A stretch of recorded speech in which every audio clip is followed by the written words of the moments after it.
in Hebrew poetry, there is this thing called inclusio. It's basically bookending. It's inclusio, inclusion, like we would say inclusion. It's a sandwiching, it's a bookending. And it's very common in Hebrew poetry.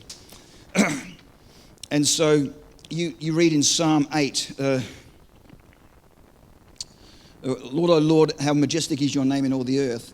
And it finishes with that same book ending. Lord, O Lord, how majestic is your name in all the earth. You read what we call the Beatitudes.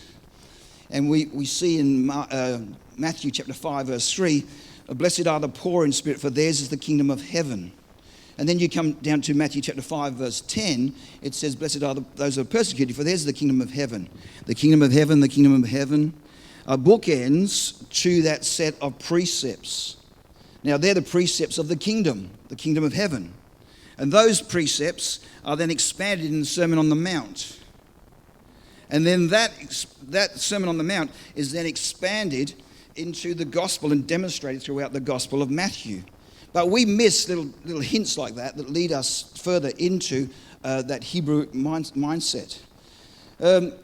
We also miss things like this. And so I want to qualify what I said there in terms of, so the Beatitudes are the precepts of the kingdom of heaven. Once you understand them, you draw from the Old Testament to understand them.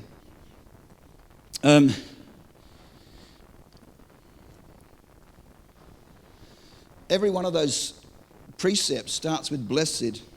In the Greek, it's makarios. But it's based from a Hebrew word, asher.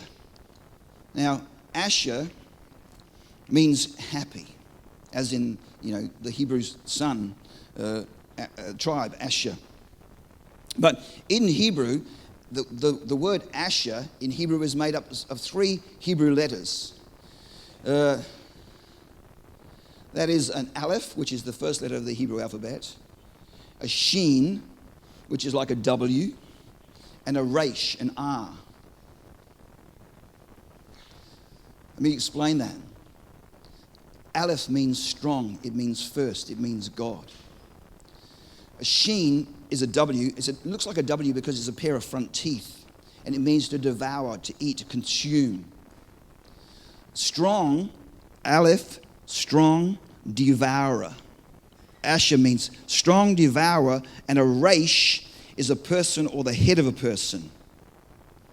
Asher means strong devourer on the head. Now, a strong devourer in Hebrew mindset is a fire. Blessed are the poor in spirit means fire on the head of the poor in spirit. Fire on the head of those that mourn. Fire on the head of those that are meek.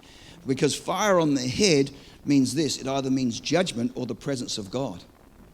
The presence of God is with those that are poor in spirit. The presence of God is with those who mourn. The presence of God is with those who are meek. The presence of God is with those who hunger and thirst after righteousness. The presence of God is with those who are merciful. The presence of God is with those who are pure of heart. The presence of God is with those that are peacemakers. The presence of God is with those who are persecuted for righteousness' sake. Wow.